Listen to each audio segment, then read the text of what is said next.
दोस्तों स्वागत है सभी का मैथ्स क्लासेस रैला में। आज की इस वीडियो में हम एक कवि का जीवन परिचय का अध्ययन करेंगे। आज का हमारा जो टॉपिक है कबीरदास, इनके जो पूरी बायोग्राफी है वो हम देखेंगे इस वीडियो में। इस वीडियो को मैंने बहुत ही छोटा बनाया है और इसमें जो मैटर है वो भी संक्षिप्त लिया है, लेकिन जो महत्वपूर्ण जो भी तथ्य हैं वो सारे इसी वीडियो में आपके कवर हो जाएंगे। और जो कक्षा 9, 10, 11, 12 के अलावा जो प्रतियोगी परीक्षाओं की तैयारी कर रहे हैं जो छात्र, उनके लिए भी ये वीडियो बहुत ही उपयोगी रहने वाला है।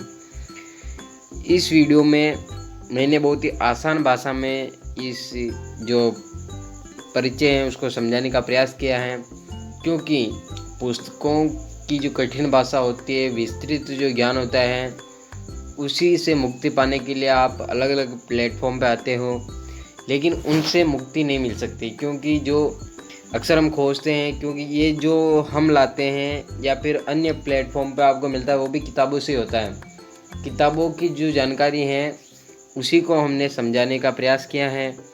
तो स्टार्ट करते हैं आज के वीडियो को। कबीरदास भक्ति काल के कवि थे। अगर बात करें, ये काल हैं अलग अलग जो साहित्य के, तो उनमें सबसे पहले आता है आदि काल, फिर भक्ति काल, फिर रीति काल और फिर आधुनिक काल। तो जो दूसरे नंबर का जो समय है साहित्य के क्षेत्र में, भक्ति काल के ये कवि थे और ये निर्गुण ज्ञानाश्रय शाखा के प्रतिनिधि कवि थे। निर्गुण ज्ञानाश्रय शाखा के प्रतिनिधि कवि थे। इसमें भी जैसे सगुण शाखा है और निर्गुण शाखा है। सगुण में दो प्रकार के आते हैं, एक तो राम भक्ति शाखा और एक कृष्ण भक्ति शाखा। राम भक्ति शाखा में तुलसीदास जो प्रतिनिधि कवि हैं, कृष्ण भक्ति काव्य धारा में सूरदास प्रतिनिधि कवि है।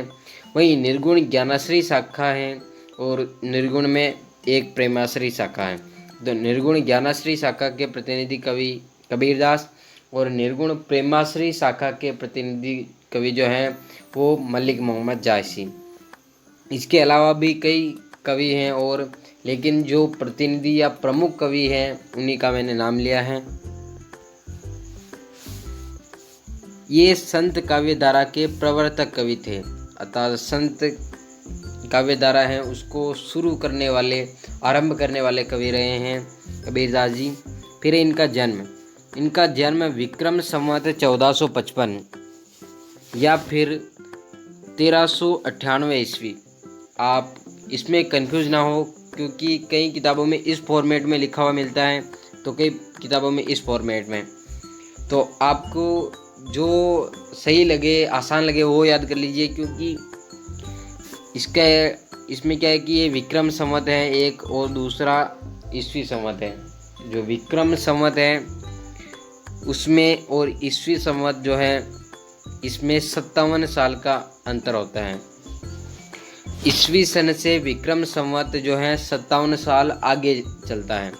अगर आप विक्रम संवत याद करते हैं और आपके कोर्स में यदि ईस्वी सन दे रखा है तो घबराने की कोई आवश्यकता नहीं है, क्योंकि विक्रम संवत अगर आप याद करेंगे और ईस्वी सन में दे रखा है तो उससे 57 साल आप बाकी निकाल लीजिए।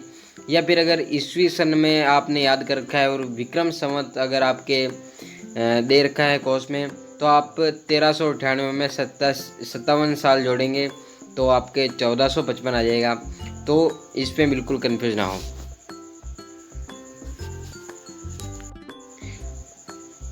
फिर है इनके पालक माता पिता का नाम। इनके पालक पिता का नाम नीरू और माता का नाम निमा था। ये जुलाहा दंपति थे, पति पत्नी थे, नीरू और निमा। इनका जो जन्म हुआ था एक किंवदंती के अनुसार एक विधवा ब्राह्मणी की कोख से हुआ था, जिसने लोक लाज के डर से इन्हें त्याग दिया था।